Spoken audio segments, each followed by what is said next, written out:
Good morning to you. You. Good morning. Good morning to you.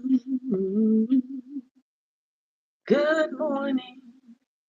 Good morning. Won't you share with a friend or two? Good morning. Good morning to you. You. Good morning. Good morning to you. You. You. Good morning.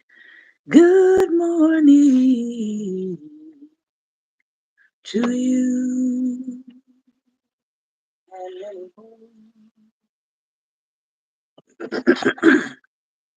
Good morning, everyone, and welcome to Daring Dialogues. I'm your host today, Shantae Charles, and we are back for the second half of our season.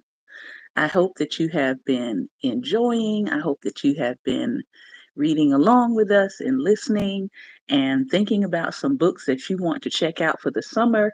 If you have not already started a reading list for the summer and things that you want to check out, hopefully the books that we've been introducing in this season will maybe guide you and give you some direction as to the books that you might want to check out for the summer.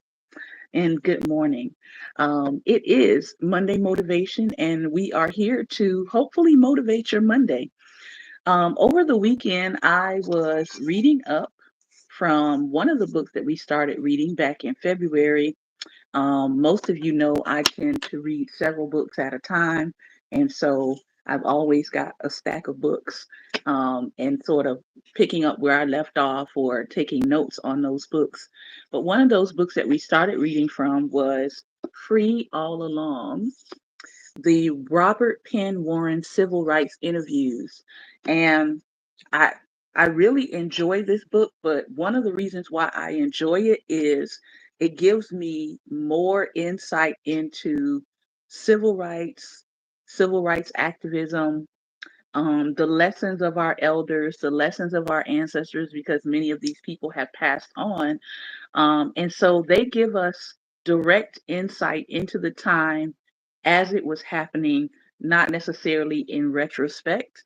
And so reading them really kind of helps me to get a better picture and a better frame of what was going on and how does that relate to now, and what are some of the takeaways or the lessons that we can learn from them.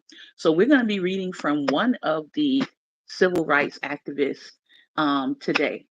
But before we get into that, I do want us to drop really quickly into this quick devotional by Dennis Kimbrough. As y'all can see, my copy is getting pretty worn out. This is Think and Grow Rich, a Black choice. Highly recommend for people who just want a pick me up, just want some inspiration to start your day. It is dated, so you can start wherever you are and just keep going until you're done. This is April 27th. This is the quote he starts out with is from Leontine Kelly, first African American female bishop of the Methodist Episcopal Church. So you kind of also get to hear a little bit from people across spectrums, people across professions. He starts out with a quote and then he goes into a story. The title of this one again is You'd Better Eat Your Wheaties.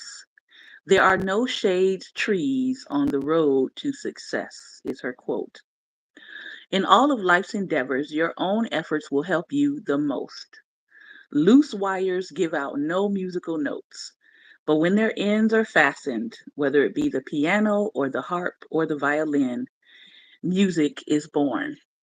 Free steam drives no machine, but harnessed and combined with the piston and the turbine, it makes useful machinery. An unhampered river drives no dynamos, but dam it up and you can generate sufficient power to light a city. So our lives must be disciplined if we are to be of any real service in the world. Now, Ironically, I've been having a conversation most of last week about this word discipline and the fact that it does not mean to beat or to hit or to spank, but that it in fact means to teach or to guide.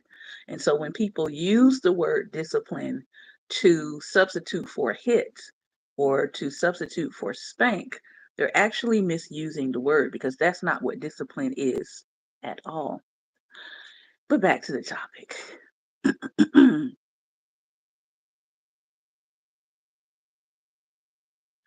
There are many well intentioned people who will tell you not to worry about the future. All you have to do is place your faith in God. So you should, but with complete understanding that the Creator helps those who help themselves. Determination and discipline are the opposite of chance. When we practice determination and discipline, we take our destiny into our own hands. The determined person refuses to surrender to the random winds of circumstance. If we rest our fate in the hands of fortune, we shall sometimes succeed and sometimes fail, but we will always be weak. In taking charge, we will succeed most of the time and fail some of the time, but we will always be strong. We will have no regrets about our life, for we know that we gave it all we had to give.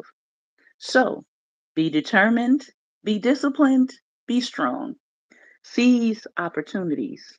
Remember that you will never be faced with a challenge you cannot overcome.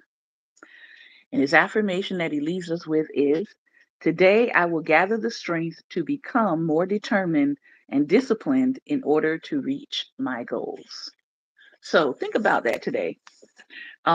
I know last week when we went on break, I was not on here, right? We're supposed to be building this platform. We're trying to get to at least 1,000 subscribers, and it's slow going, right? People want lots of razzmatazz. Sometimes they want drama. Sometimes they want screaming and yelling and theatrics. And that's just not what we do here. Now, do we get excited sometimes? Absolutely. Absolutely. But every day is not going to be, excitement or, well, I won't say excitement because I'm excited all the time. I'm excited to be on here to talk to you about books and life. But every day is not going to be theatrics. And so if you're waiting for theatrics to happen in order to respond to what's being shared, this is probably not going to appeal to you. But if you're a person that likes logic, if you're a person that likes in depth conversation, if you're a person that likes hearing people read, right? If you like audiobooks, then you're going to enjoy this Monday through Friday. You're going to learn something. You're going to be encouraged to do something. You're going to learn some insights. And so that's what we want to do today. Um, as I was on break last week, I went into the last week knowing that I was losing contracts because of stuff that's happening on the federal level. I went into last week knowing that I needed more contracts. I went into last week um, not hopeless, but settled in understanding that what was happening and what is happening and what's continuing to happen in our nation is going to affect people across multiple professions. So, especially if you are in education, you're going to see some effects. If you are in the tech field, you're going to see some effects. If you are in the sciences, you're going to see some effects. So I went into last week just in a meditative mode, right? Just in a prayerful mode, saying, okay, God, I know what I'm called to do. I know what I'm here to do. Make the ways and open the doors. And why could I say that? Why could I say make the ways and open the doors? Because I've been consistent, right? Because I'm good at what I do on all my levels. Because I have been disciplined in the things that He's told me to do. So as I took last week off, and some people were on spring break as well, as I took last week off, I trusted that what I have put out, the work that I've put out, the work that I've done, that it would speak for me.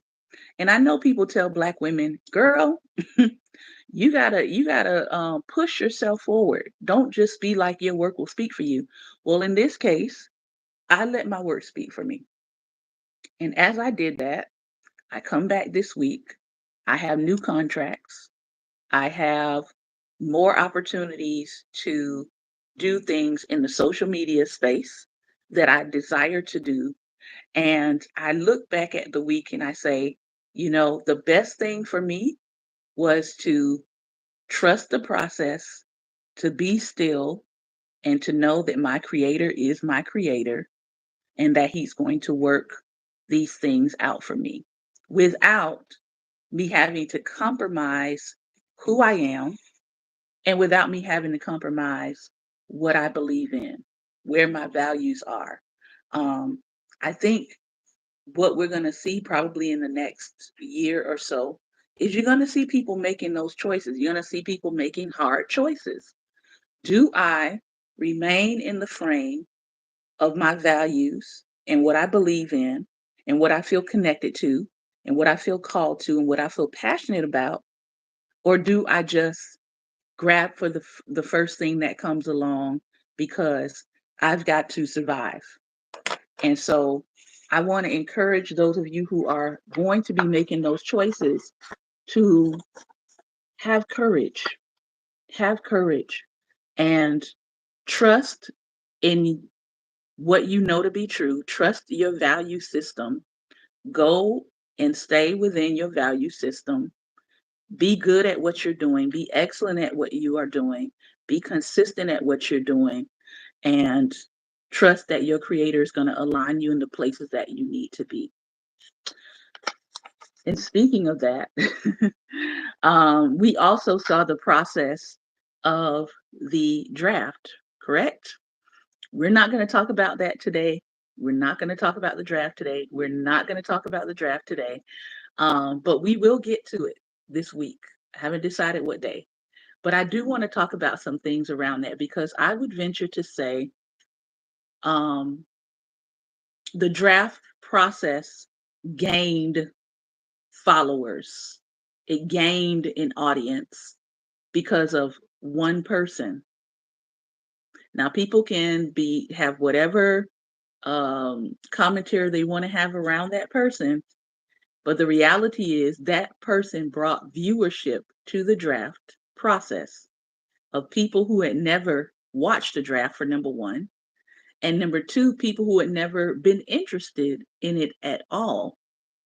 So there is something to be said for that. Even if you did not root for the person, they brought their name and their character brought viewers over.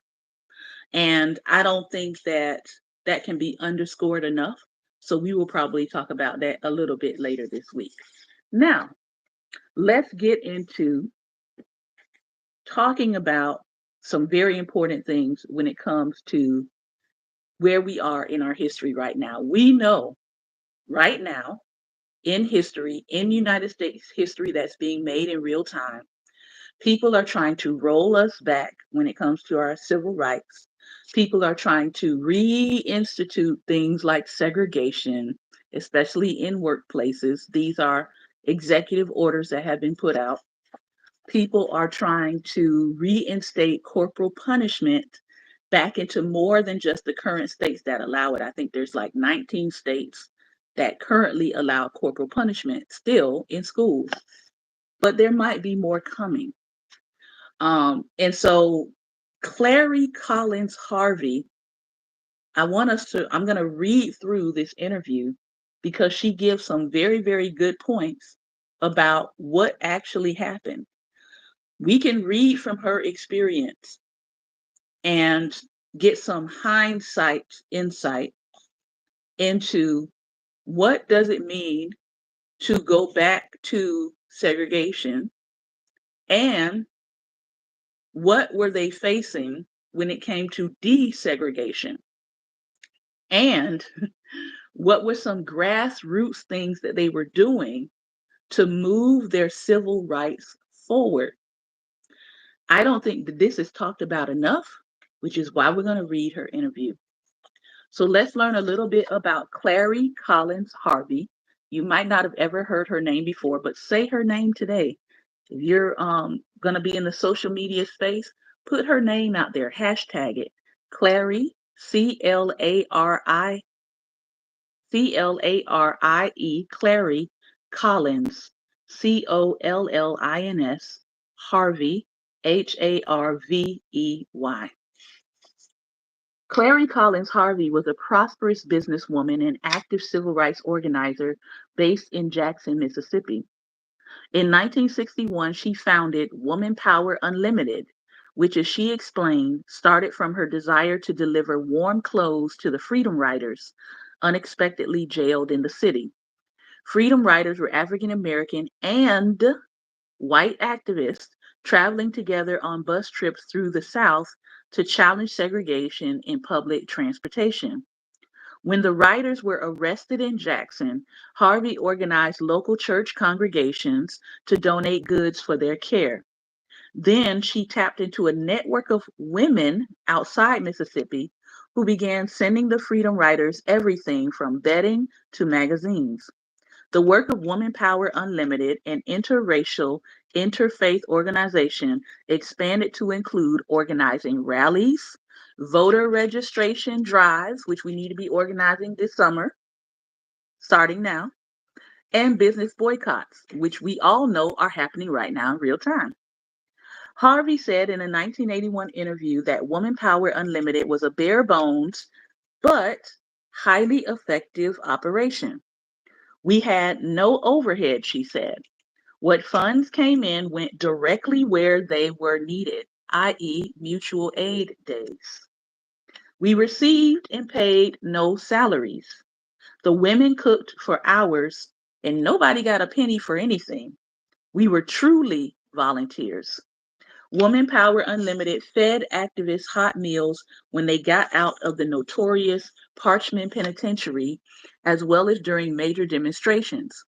While few women rose to prominence in a movement dominated by men, hundreds of women in Harvey's organization offered core support to movement organizers and activists, unencumbered by bureaucratic inefficiency and territorial infighting, which, of course, as we have seen in some of these organizations that have started up, especially during the George Floyd period, right?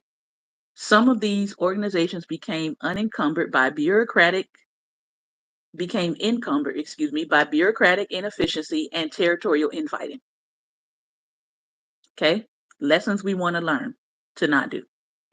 As historian Don Dittmer writes, the challenge for Harvey was doing all this work while running her family's funeral business. Her morning would begin with planning calls to Woman Power volunteers and then move into a full day at the office, arranging and directing funeral services. At night, Harvey said, there were mass meetings, the rallies, and more planning. She typically put in 18 and 24-hour days. So Harvey was burning oil at both ends of the stick there. When Medgar Evers, Mississippi field secretary for the NAACP, was gunned down by a white supremacist, Harvey's two worlds came together. She had met with Evers shortly before his death to discuss organizing tactics. She then served as his mortician. Now that's got to be hard. Thousands of mourners came to view Evers' body in her funeral home before it was transported to Arlington National Cemetery, in case you were wondering where Evers is buried. Clary Collins was born in Meridian, Mississippi in 1916 to ambitious, highly educated parents. Her mother was the first African American librarian in Mississippi, and her father, originally a mathematics professor, founded a successful mortuary business. Collins earned her undergraduate degree at Spelman College and a master's degree at Columbia. When her father died in 1939, Collins returned to Jackson to run Collins Funeral Home and Insurance Company with her mother. Harvey was a longtime leader in the Methodist Church and from a young age traveled abroad to advance ecumenical work and international peace. In the last 30 years of her life, she was appointed to an array of university boards and government advisory committees and won national and international recognition for her work as a business pioneer, community organizer, and Christian leader. Good morning. Robert Penn Warren saw Harvey speak at a strategy session of the Council of Federated Organizations. More than 100 organizers had gathered to discuss the voter registration drive plan for the summer of 1964. In Who Speaks for the Negro, Warren says Harvey is a woman of education and experience of the world. He describes her as tall, very handsome, and fashionably dressed. They met at her house for the conversation that he records, that we will drop in on now, and he starts by asking her how her interest in the civil rights drive began. This is what she had to say. It goes back to the sort of family background that is mine. On my father's side, my grandfather tells that he and his brothers would not be beaten during slavery time. When they had some infraction, the master was angry with them. They would go hide out in the woods and stay until his temper cooled. Then they would come back. But they were such good workers on the place that he would give them some minor punishment. This was right here in Mississippi. Now, on my mother's side of the family, my people were independent merchants dating back to my great great grandfather, who evidently must have been enslaved. After slavery, he set up a little business where he was a peanut vendor and would sell peanuts at the trains as they came into the station there. After the Civil War, after emancipation, he asks? Yes. After the emancipation in Meridian, Mississippi, then his son, who was my great grandfather, through hard work, my mother tells of him working so hard, he would come in from the fields and you could hear sweat sloshing in his boots. He worked so hard that he got enough land in Lauderdale County to have a plantation and to have people working for him, living as sharecroppers on the plantation. And then his daughter, who was my grandmother, married an Alabama man. Instead of taking their share of the family property and acreage, they were given money to set up business in Meridian, Mississippi. And I have in my files downstairs their contract for going into the grocery store business, which was signed back in 1900, where my great grandfather and my grandfather and my granduncle all go into this grocery business. Now, this business operated for about 40 years until my grandfather got too old and he retired and came and lived here. Then, shifting back to my father's family again, my father was one of the founders of the NAACP here in Jackson, Mississippi. He and Mr. A.J. Knoll and Mr. John Dixon.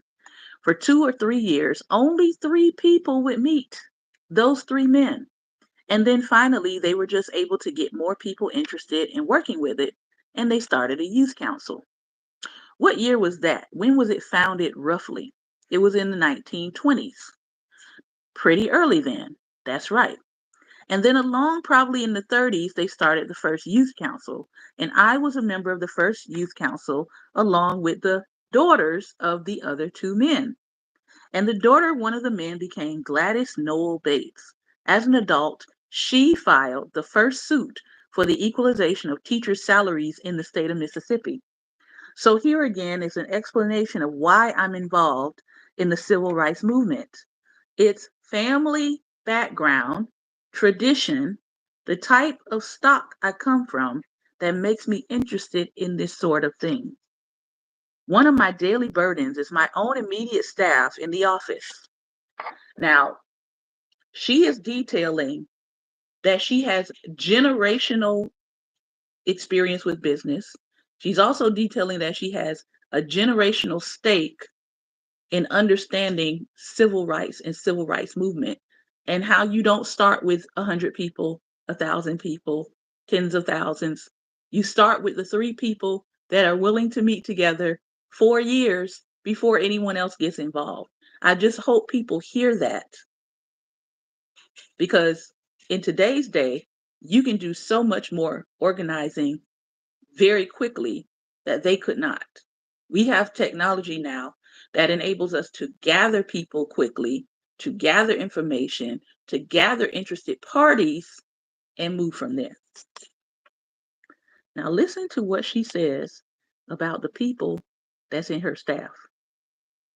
One of my daily burdens is my own immediate staff in the office. My secretary, whom I inherited from my mother, has been with us 25 years. She is the sort of person that believes that everything white is right. Now, when I read this, I fell backwards because I said, why are we still having this problem in Black America right now? Why? But then I was comforted because it let me know that this is not a new problem and that every generation has some people in it that think that white is right. Yeah, she's definitely not for the movement at all. And then also my husband's sister, who comes from the northern background that he comes from. She falls right in the same pattern of this secretary who grew up here in Mississippi and worked for whites and learned to feel that they were superior to Negroes. Here are two people who react negatively to Martin Luther King and against what we're trying to do in the movement. I say this is a daily burden that I have to bear because I don't feel like I can communicate with them. I try to keep posted on the bulletin board all the things that are going on in the movement, and whenever there's an opportunity, we do discuss these things. But they are two people who feel that Dr. King isn't doing too much. I wish Martin Luther King would just go on home and tend to his business. They feel he's in it for personal gain or merit. Now, when Martin Luther King passed away, he did not pass away as a wealthy person. As a matter of fact, the financial piece that he was given with the Nobel Peace Prize, he actually wound up giving that away.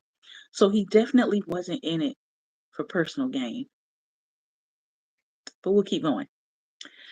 The interviewer asks, how widespread do you think that notion is? She says, I don't think it's very widespread, but I think it's unfortunate that you have people who have a great influence on other people holding that point of view and not really realizing what the movement is about. He then turns to the question of whether violence is a tactic that the movement should embrace. Here's what she says.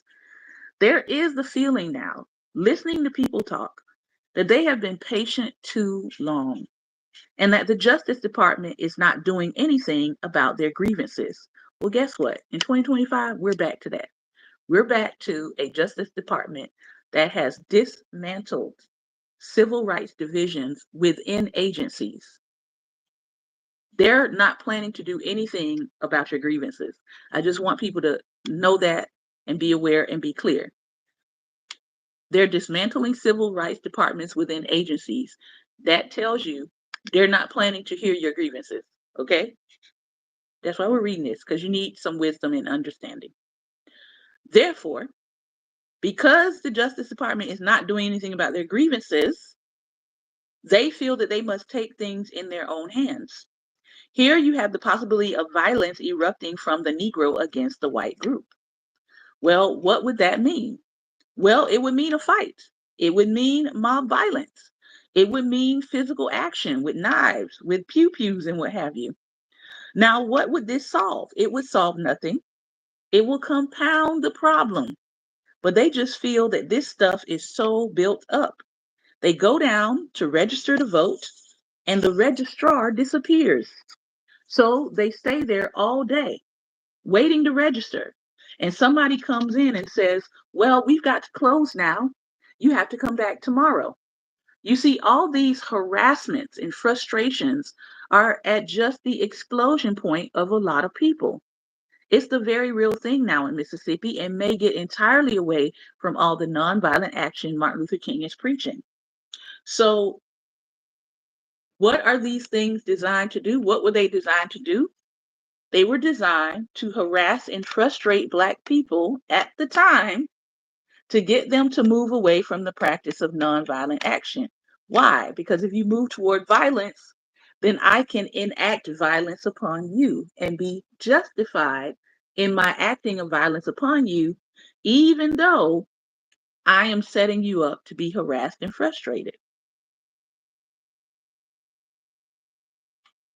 Warren asked about Harvey's support of the Freedom Riders, activists from the North and South who challenged racial segregation on Southern bus lines by riding in racially mixed groups. Some were attacked and many were arrested. So let's look at these co-conspirators, because these were not allies. Let's be clear. These white people on these buses were not allies. They were co-conspirators. Allies can back out. Allies can decide, I don't feel like this today. No, these were co-conspirators. So let's honor and let's listen to what she had to say about these co-conspirators and what they endured as freedom riders. I noticed that some of the girls did not have sweaters. It was very cool, although it was mid-May of 1961. Our minister, Reverend E.A. Mays of the Central Methodist Church, was kind enough to take one of my sweaters back to the jail and give it to the young lady. So this planted a seed within me, the need that the Freedom Riders were going to have if they remained in our community when they had not come prepared to stay. Because remember, this was just supposed to be a ride through. They were supposed to make some stops. They're supposed to show their solidarity. And the other factor that came out very clearly was that these people had never intended to be arrested in the first place. They were sort of captured coming from Alabama to Mississippi. They were escorted by the police on the buses, and they made no stops to use restrooms. So when they got to Jackson, all of them had this tremendous physical urge, and they drove up to the Trailways bus station, and the door to the Negro waiting room had an out of order sign on it. So they were funneled by this line of police who were standing there into the white restroom, and they were arrested. They hadn't planned any of this, but they were forced into it and to their arrest. So they were set up, essentially. They were not intending to go down there and be arrested. They were intended to show their solidarity with Black people. They were intended to be a visual representation, okay, of integration. It was never intended for them to go down there and be arrested. So the idea came to me to call some of the churches and ask if they would make contributions to help provide for the physical needs of the Freedom Riders and to send me 2 women from each church. So by Sunday afternoon, we had 12 women and at least $75 in hand. And from that small beginning, we were able to get 200 women to work across the summer, providing for the needs of these persons. Monies came to us from local groups and from individuals, as well as from people across the country. The sort of thing we did was to send them clothes and toilet articles and writing paper. We could not go ourselves as women. We had to send it by ministers or by a lawyer. We went on some occasions and we were asked, well, are you a licensed minister? No. Well, then you can't go in. And then, of course, they sent many of the Freedom Riders over to Parchment Penitentiary. While they were at Parchment, we could do nothing for them. We sent things to them, but the things were not given to them. When they got out, we would meet them at the jail and take them to our homes and churches to feed them and get them cleaned up. Many of the Freedom Riders said that their sanity was maintained while they were under torturous conditions. In this tremendous heat, with the brutal treatment they were receiving up in Parchment, because they knew that back in Jackson, there were women who were concerned and interested and who represented something of the mind of the community. What does your organization represent? What does your activism represent? It represents something of the mind of a community. That when people come into your community, into your space, a part of what keeps them hopeful is the mind of the community that they see. They felt that their efforts were not being wasted. You think that many people here were waked up by that change? Yes. I think that the presence of the Freedom Riders did more for Jackson's Negro community than anything that I know has happened in my years of living here, because we had been very disunified. We had no sense of unity at all on social issues as Negroes, particularly for our young people who got jailed with some of the Freedom Riders. I want you to listen to this. This is so powerful.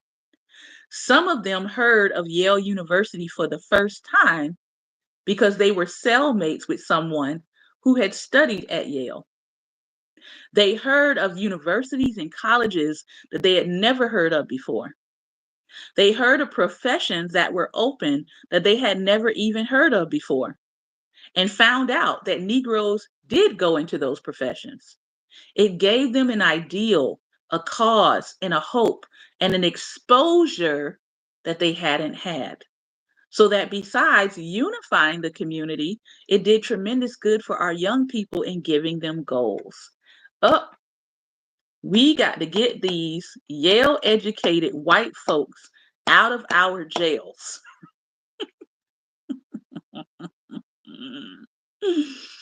Because they are introducing new ideas to the Negroes that we have been holding down for a very long time.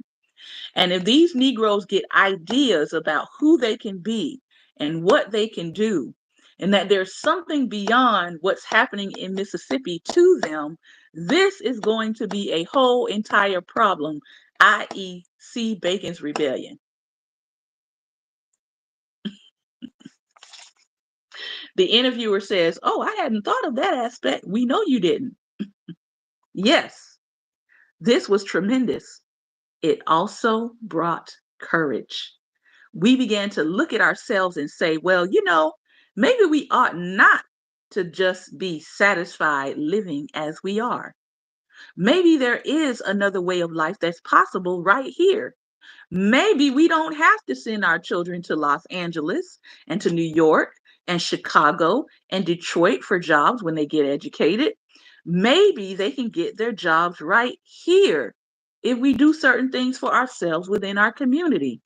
As long as we have the people who are going to help open our eyes and make opportunities that are right here and who are willing to help us, why not stay here and do something about it?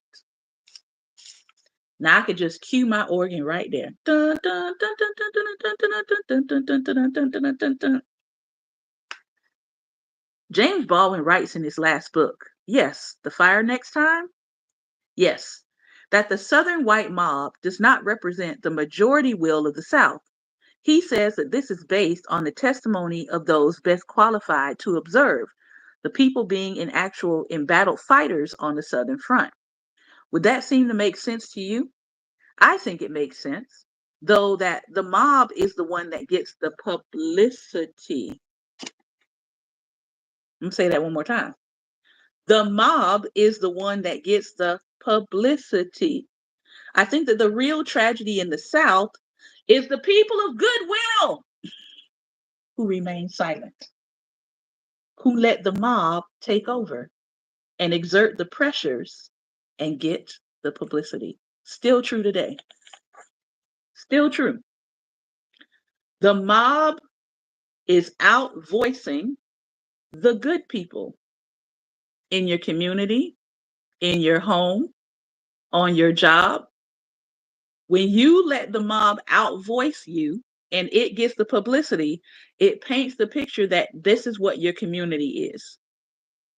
And so I'm encouraged to see the April 5th march, to see the April 19th march, because guess what? Good people need to get out. Good people need to make their voices heard. Good people need to say, this is not going to go down.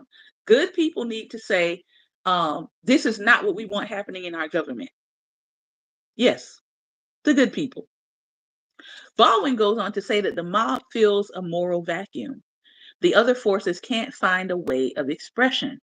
Yes, she says, the other forces have not been courageous enough to find a way of expression. I feel that they could if they would. Is it a problem of organization too? Fighting a focused organization? A lot of the problem is probably of leadership.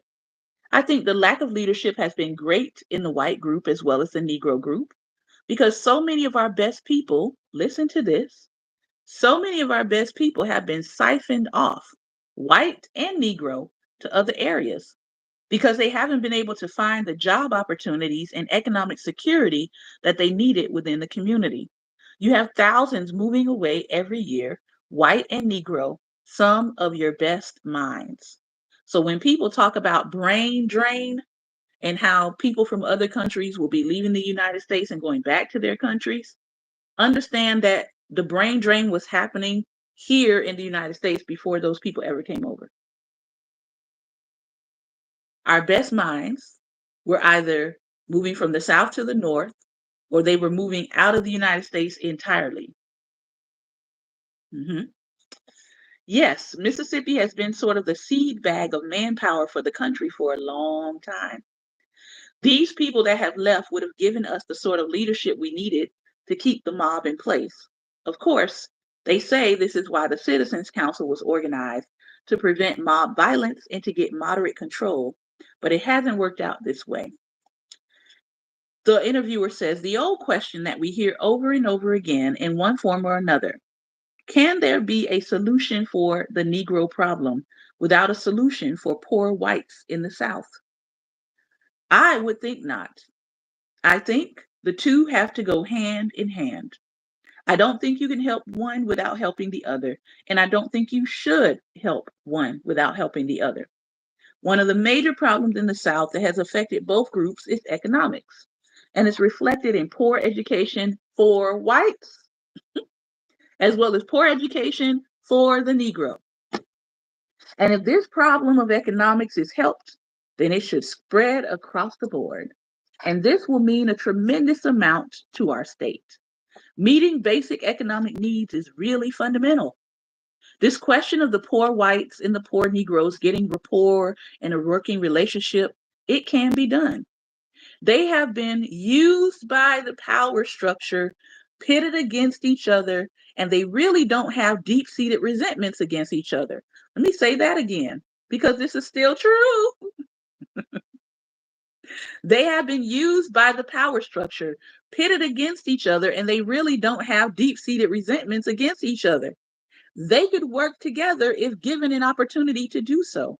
And certainly if they felt they were going to better themselves and better themselves by a cooperative working relationship. But what happened? If I can make you feel better than the Negro, I can keep on tricking you into going against your best interests. I may be poor, but at least I'm not black. Where does that come from? The power structure. She says, I had an experience the other day sitting in the bus station in Hammond. I was sitting in what was formerly the white side of the station, and I was the only Negro sitting in there. All the other Negroes were sitting where they had been accustomed to sitting before the law changed. I had eaten breakfast and took a seat, one seat removed from a white lady sitting there. And then she leaned over to me and said, are you an insurance lady? And I realized that I had one of my business briefcases, which was why she asked. We began to talk, and she was definitely poor white. She didn't have any resentment because I was there, and she didn't mind the other people staring because we were talking. And she was talking about some of her personal problems. And I think this is pretty typical of a private person. The other notion, the South cannot change until the North changes. What do you think about that? Baldwin says it is a national problem, not a sectional one. I think the problem is not just a national problem, but an international problem for that matter. The problem of race and the problem of minorities and the problem of using people. Colonialism is another face on the same type of problem. Ma'am, ma'am, ma'am, preach it today. But I don't think that you could say that the South won't change until the North change. My reason for remaining in the South and working and struggling is because I am hoping the South will point the way. Because the problem is so serious and intense here that I hope we can point the way for the whole nation. Mm, mm, mm, mm, mm, mm, mm. I'm not going to finish this interview, but I do want to give you one last section before I stop for the day. She says, And it's interesting noticing how peoples in other countries, Africa particularly, are gaining respect for us in America because of the stand we are taking in the civil rights struggle. For example, when I was in Ghana in 1962, I was there for the World Without the Bomb Peace Conference. A judge in the Supreme Court there, a Ghanaian woman, said to me, "My dear, your American whites are so childish." And I said, "What do you mean?" She said, "They lean over backwards being nice to us here, and yet we read about when they go home, they kick you in the teeth. How do you think that the mother feels when they are nice to the mother and they mistreat the child?" Let me take a sip. Now, this was a different idea to me altogether because the Africans that I had known who had come over here to study looked down on me and other Negroes because we had been enslaved. So, yes, the African so called diaspora wars has been going on for a very long time. They never seem to want to identify with us socially. But here's this new whole respect for us, looking upon us as the children of Mother Africa, because we are now asserting ourselves and really reminding people, the people in America, that there are certain rights under the Constitution that were guaranteed to us. Speaking of Mother Africa, many years ago in reading Du Bois, I came across the discussion of what he calls the split in the psyche of the American Negro. He says, on one hand, there's the pull toward the mystical view of Blackness, toward the African heritage, toward the community feeling and loyalties, this being one impulse. But the other is toward the Western European American cultural tradition and perhaps eventually losing all identity, the division of loyalty. What do you think about that? Well, I think of the experiences of my husband and I might illustrate this type of thing. Now, my feeling in Africa when I went was one of complete identification, a feeling of going home, that I had really found my roots. But my husband, he felt none of that at all. Africa was just like going to South America or India or some other place to him. So now, right here within my own family is maybe an illustration of what you're talking about. I can say this: it being a feeling of home did not mean that I wanted to return or remain there. It just made me feel that I had finally touched base and that I had put my feet down solid on what my roots were. But it's from this point that I would want to move forward, and this would mean possible integration. My feeling about mankind is that we all, no matter what race, are children of God, and that He wants us to have an abundant life, whatever abundant life means to you, based on our individual personalities, our backgrounds, our roots, and so forth. I want to work for that wherever I am. Now, I didn't get to the part of the interview where she really starts digging into desegregation and what that means for Black businesses. I will probably dive into that on tomorrow. But just in this piece of her interview, she gives us so much insight into what was the civil rights movement like. There were people, as she said, that felt like Martin Luther King wasn't doing enough. There were also people during that time that felt like Martin Luther King was doing too much. There were people that wanted Martin Luther King to go home. There were people who were sick and tired of being sick and tired. There were people who were ready to do violence. And so when we paint this ideal picture of the civil rights movement as just everybody sort of marching lockstep behind King, it just was not that. And I think that will help us even on today when we talk about movements and we talk about resistance, to understand that it is okay if everybody doesn't follow along. It's okay if everybody is not lockstep with what needs to happen, because the reality is it still needs to happen. Change still needs to occur. People still need to resist. People still need to boycott. People still need to organize. People still need to file lawsuits and motions to dismiss, right? All of those things still need to happen. And so, one of the things that I really appreciate about this book please go get it if you're interested in the civil rights movement. Is they are telling from their perspective, from being inside of the movement, from experience, what they feel is happening. They're giving us insight. She gave lots of insight on how to organize, how to help people who, if they go out and protest, they might get arrested, they might get locked up. What are some things you can be doing to prepare for those people who get out on bail? How can you assist in that way and serve them? So I hope you enjoyed this part of the reading. We're going to pick up tomorrow on her conversation with the interviewer, whose name is Robert Penn Warren. Again, the book is called Free All Along. I am going to open it up for some talk back today. Pastor Ben, we have a little bit more time, so we can go a little bit past the 12 o'clock moment. And I want to bring you on because I know you've got quite a bit to probably say. So let me do.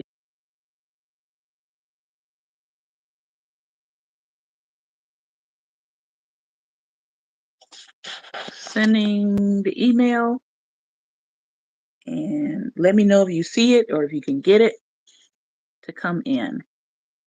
As we are doing that, I want to encourage you to hit the like, hit the share, subscribe. We are trying to get to 1,000 subscribers here on this platform. I would greatly appreciate it. Also, you can check us out on Black Table Talk, which is our Facebook page. Over there, we have 138,000 followers. Our goal is 140,000. That is our next goal. And when we hit that number, I'm going to do a absolutely free aspiring writers workshop. It'll be capped at 100 people. So the first 100 people that sign up, you will get to attend the workshop with me. We'll talk about writing. We'll talk about some techniques. We'll talk about how to get started as a writer, a published writer, writing independently. That is a part of my wheelhouse. And so I will be offering that as a thank you to helping us reach 140,000 followers on our Facebook page. Good morning. Good I can morning. hear and see you clearly. How are you? Welcome back. Great. Yes. Listen, I got to say this. You laughed at it, but I got to say this. I actually went on trying to find the broadcast Monday and Tuesday last week. Then I remembered, oh, we're on break. That's how much I enjoy being on here. Awesome. But yeah. Anyway, hmm. Yeah, the difference between an ally and a co-conspirator, Mm-hmm. because these were people using their white privilege Mm-hmm. to help black people. Mm-hmm. They got arrested because of that. That's the only reason they got arrested, because they were using their white privilege to help Mm-hmm. black people. You're Mm-hmm. lining up with the enemy. That's the way these people saw it. Yep. Who made us enemies? Mm-hmm. See, so Exactly. we have to look at, yeah, we have to look at that, like as now, right? Just like right now, who made people that disagree with a certain person enemies? I thought that Mm-hmm. was a constitutional right, a Mm-hmm. constitutional freedom to disagree. Mm-hmm. Freedom of See, speech. yeah. And now there are people saying, well, whose rights are being taken away? You ain't paying attention. Right. See, because if you're paying attention, you see that people again, you may disagree with them, but that's their freedom. There was a veteran, he made that statement. He said, listen, while I don't agree with this, he said, I fought. See, he's not one of those that fought for the flag. Mm-hmm. See, he fought for the rights of the Constitution for everybody. And he said that. He said, whether I disagree or not, he said, I fought that they would have the right Mm-hmm. to feel like they feel, and to voice that opinion. Mm-hmm. Yeah. And that's it.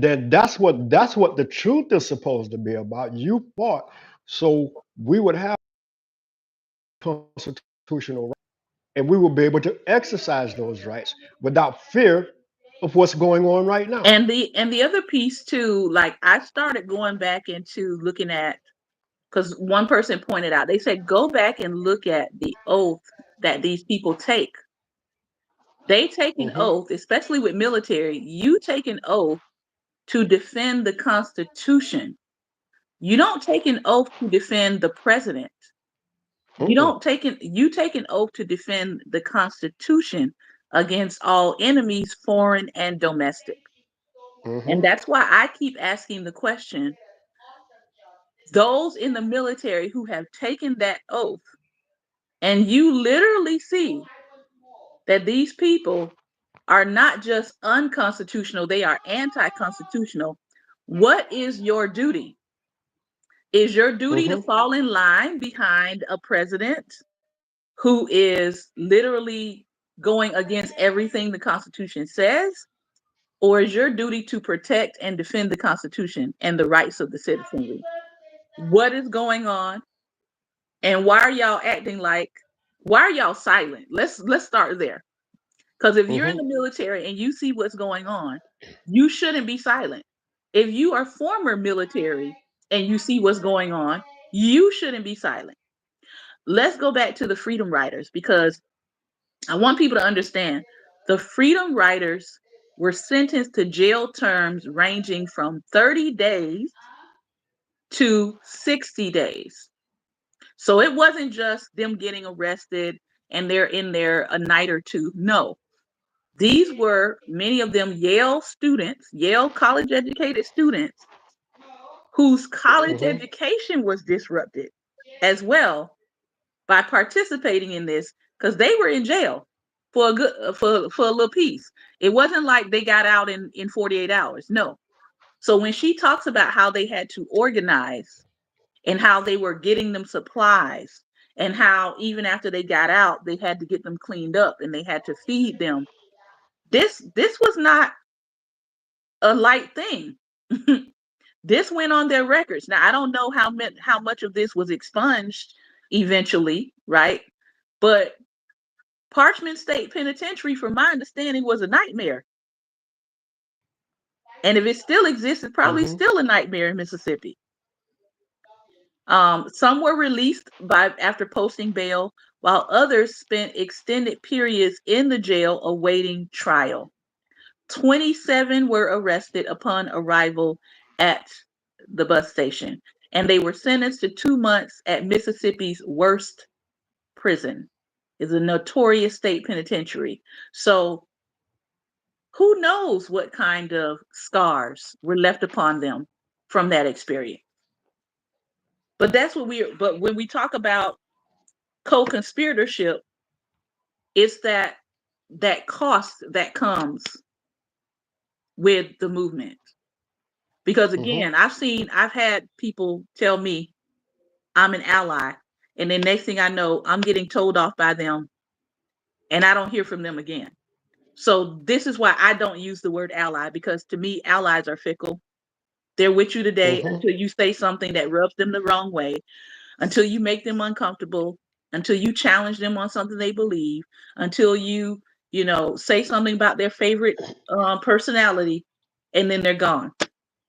Hmm. So Yeah. I'm going to continue to tell people I don't ascribe to allyship. I believe in co-conspiratorship, but I don't ascribe to allyship. And I'm not trying to be funny, and I'm not trying to discount where people are, right, in their process, but let's get further along in your learning. If you're not there yet, it's okay. If you Hmm. say, "Hey, I'm still in the learning stage. I'm not quite ready to be a co-conspirator, but I'm with you all." I get it. But don't call yourself an ally. That's all I'm saying. Call yourself a Yeah. learner. Call yourself a Yeah. learner. That.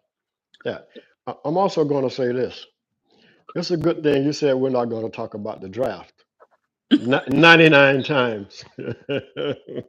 Because I was going to talk about the draft, but, You, but we, we'll have that discussion. we're going to talk about it. We're going to talk See, about it. you said we're going to talk about that, so I'm going to Yeah, wait till then. we'll probably talk about it tomorrow. I do want to wrap up her interview. I would say Let me see. Yeah, I'm almost done with reading her interview. So we'll finish her interview Hmm. and then we'll get into it with the the unnumber one pick. How about that? Because that was a whole layered mess. And it deserves, I feel like it deserves its own time to get into. What did you think about what Yeah. she said about the the poor Negro community and the poor whites? That you Well, can't have actually, that one is without the other. right. Well, actually, that's true, and that's history. Mhm. Uh, let's point out Seneca Village in New York, that is now Central Park. Mhm. You had poor blacks and poor whites. Which the whites were Irish and they were poor. That was a community that they lived in together. They helped one another. They were strong together. And they came in just like they do anything else they want to take over that blacks are part of. They came in and basically destroyed stuff, and and unalive people. But you they and that's why black and white came along. That's when they started black and white, because the poor whites and the blacks, they were strong together, and they had to separate that. See, Mhm. they had to Yeah. separate that, so they made the poor whites white. See, Mhm. oh well, you're white. You're white. You need to fight for your whiteness. Like the last election, Mhm. you're white. You need to fight for your whiteness. See, forget them. They're beneath you. See, and they're taking your jobs. Mhm. Sounds familiar? Mhm. When they were both doing the same job. But anyway, it doesn't change. It's the same old stuff being repeated over and over and over and over, and people don't know the history. So they keep falling for the same thing over and over and over and over.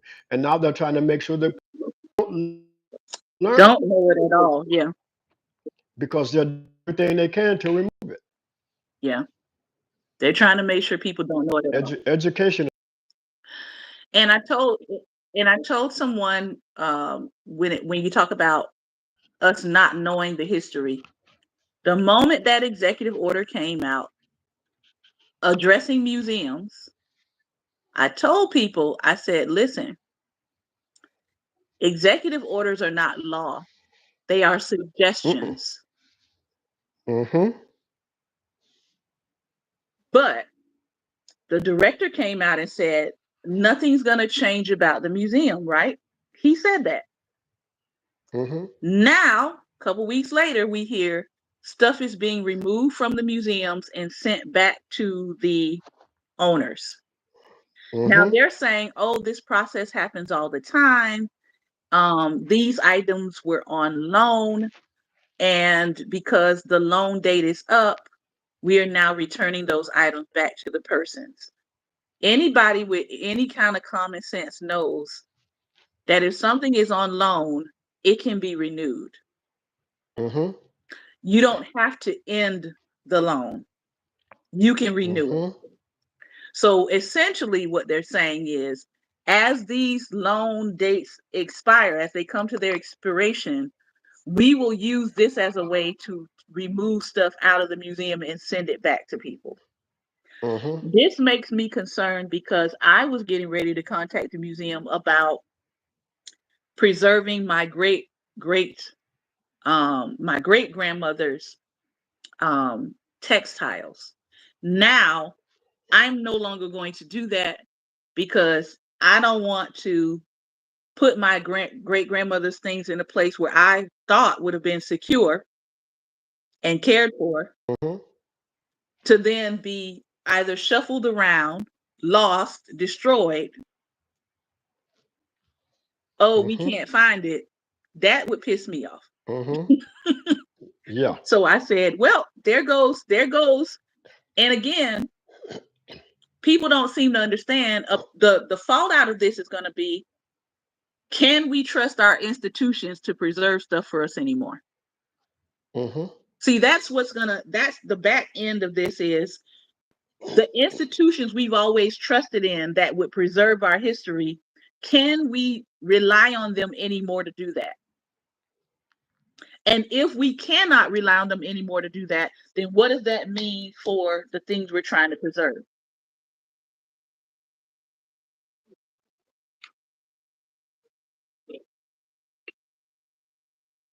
Seems like at this point, the black churches need to come together and also join in with the nation concerning these things and do something But also, but is all for also, preserving. you make a great point. But here's the other thing: the black church was a part of the institutions that would preserve some of our history, right? But Hmm. then they started bombing black churches. Then they started burning down black That's churches. true. So this is why Hmm. I'm saying, Yeah, that's true. where can we preserve our materials and institutions and documents and archives and all that in a place that can actually preserve it? Because for so long we've depended on institutions to be those places. I'm gonna say this. For some reason, they don't seem to be too willing to bother the nation. Hmm.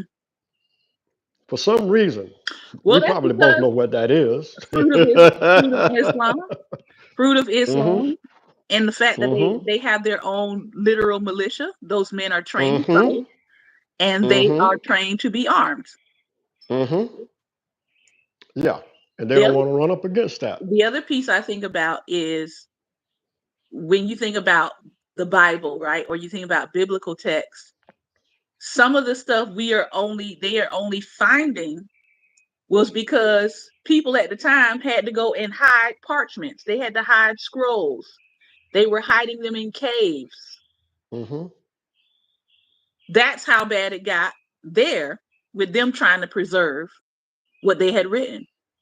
Um, and so it just is making me think what's happening now is making me think about that process that we've got to figure out and decide how we want to preserve our things. If we can't preserve it in a building, without somebody threatening to burn it down through hate or whatever, where else can we preserve our things? Are we going to have to create vaults and put some things underground so that somebody will come across it in the future, um, and be able to know this is what we had, this is what existed.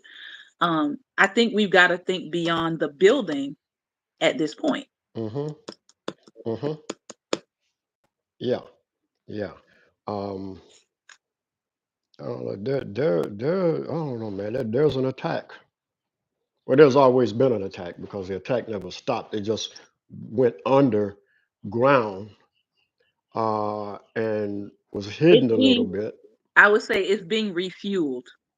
Right, it's being refueled. Yeah, it's being refueled. And we talked about Um, that. We talked about that years ago.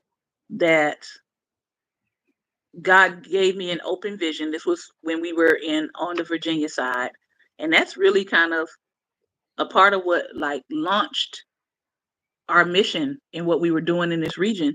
Is that I had a open vision of a graveyard, and it was Confederate soldiers coming up out of their graves. They were rising back up out of their graves, and God mhm, said that spirit is arising again. It's trying to arise again, and this was before Charlottesville.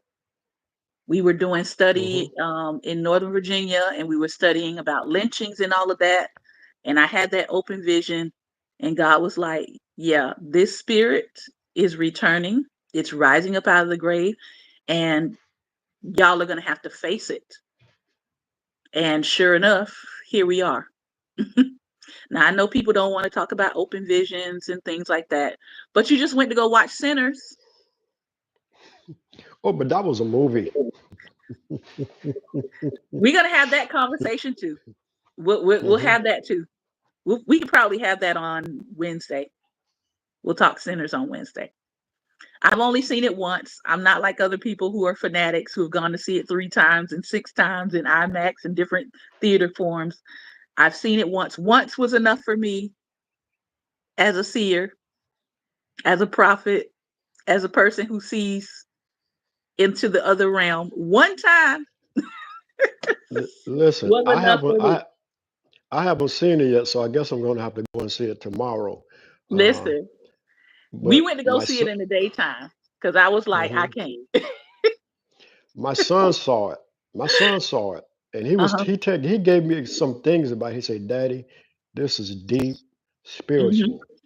He Yes. said, "If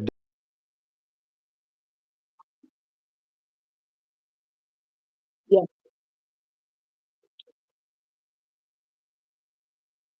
Hmm. Hmm.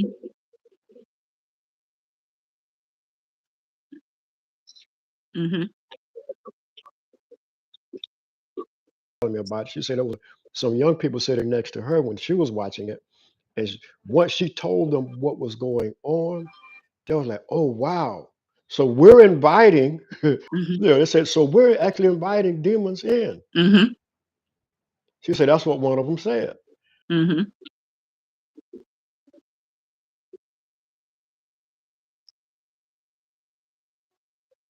But it was so much Connected or you're it was so disconnected. much more than that. And again, I'll wait till Wednesday, Hmm. but I will also say people who are spiritual came away from that. I know I came away from it with another part of their creativity unlocked.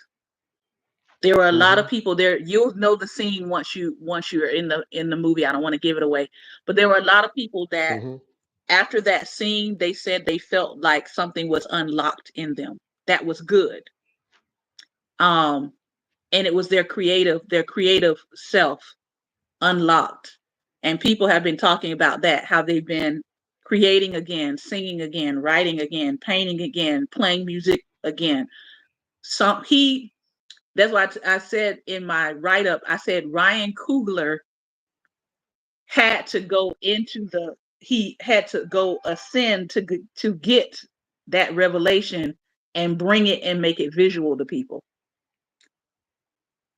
He went into a Hmm. realm to get that, to make it visual to people. And because he did that, he opened up something spiritually that if you are a spiritual person, you will feel it and it could unlock something in you. I know it unlocked something in me because I Hmm. it unlocked and unblocked the writer part of me when I watched that. So yeah, if you're a spiritual person, if you are spiritually sensitive like I am, there will be parts of it you will not be able to look at because the eyes are the window to your soul. So there were Hmm. certain things I turned away from or I closed my eyes on because I did not want that part of the film entering. Hmm. Yeah. There's some stuff in there that there's some stuff in there that I was like, mm-mm, mm-mm, I ain't no. And the after we came out of the film, it was very hard for me to go to sleep um afterwards because I was so spiritually awakened and heightened. It Hmm. was hard for me to go to sleep. Yeah. Huh. But Okay. um we're going to talk about it Wednesday. So if you want to, I don't know if you want to see it between now and Wednesday, Hmm. or if you want me to wait, we can talk about it No, no, Friday. no, no. You go ahead. Go ahead. I'm gonna. I can't do it this evening because of Bible study. Mhm. Unless we have an early night like we do sometimes. But so I'll make plans to see it tomorrow. Okay. Okay. Oh, and I did pray over myself and anoint myself before I went to I go see it. always do that. Yeah, I always do that. Always, always. I was What? like, What? listen, I don't do horror. I don't do Mm-hmm. horror. Again, I don't do horror and I thought it was a incredible amazing movie. Um Mm-hmm. and people who haven't seen it, I would say it's more attuned to Get Out. If you've seen Get Out, it's more along that lines, which was why I was able to deal with actually viewing it. But there were some scenes that I was like, I can't look at that. So that's my take. That's my brief take. But Hmm. tomorrow, I mean Wednesday, we will go into the film. So I'm gonna talk. It's gonna be spoilers, but I'm gonna talk to you about the signs, the symbolism, things that I saw, character analysis, that kind of thing Hmm. on Wednesday. All right. Okay. Final thoughts? Okay. Now that we're going back to our history, we need to take it upon ourselves to learn the true history because they're trying to make it disappear. Those of us that know it, Shantae and I, we teach it and we have to continue teaching it. Those that want to know, we can teach it or we can point you where to go. So uh, that wakes people up. That's why they don't want it taught. It wakes Hmm. people up. When people become awakened to the truth, they become responsible for the Hmm. truth. They don't want that because once they're responsible, then they tend to want to do something about it. They don't want that. Hmm. That's why they're trying to remove it so fast. Yeah. All right. CJ asked, "What's cracking?" CJ, I don't know how long you've been listening, but we have been talking about civil rights. We've been talking about co-conspirators. We've been talking about what it means to be an activist, and we've been looking at the history from a historical standpoint of people who were on the ground at the time and what they can teach us. We just finished talking about a whole bunch of things. It's Monday motivation. So I hope that you have been motivated to do more with your time, to do more with your gifts, to do more with your mind on today. Remember, this has been another episode of Daring Dialogues, and I've been your host today, Shantae Charles. Remember, light is the most daring opposition to any evil, to any evil that can be present in the world. So go out and be what?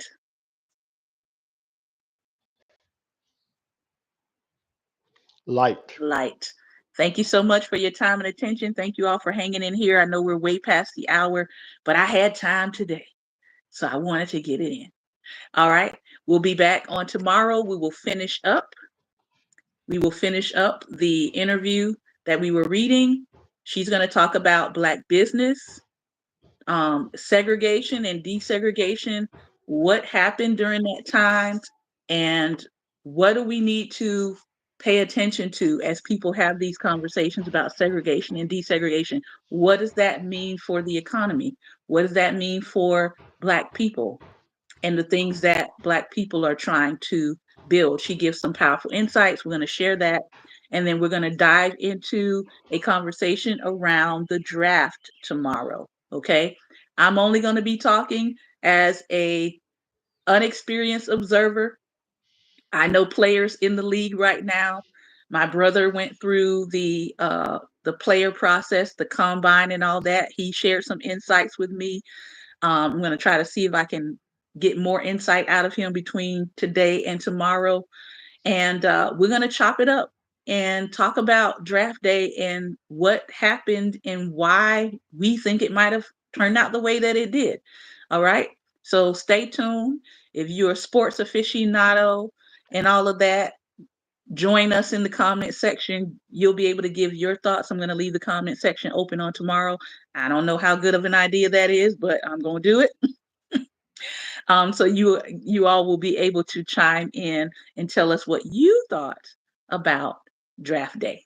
All right. Thank you so much for your time and attention. Take care, be well, and most importantly, be liked.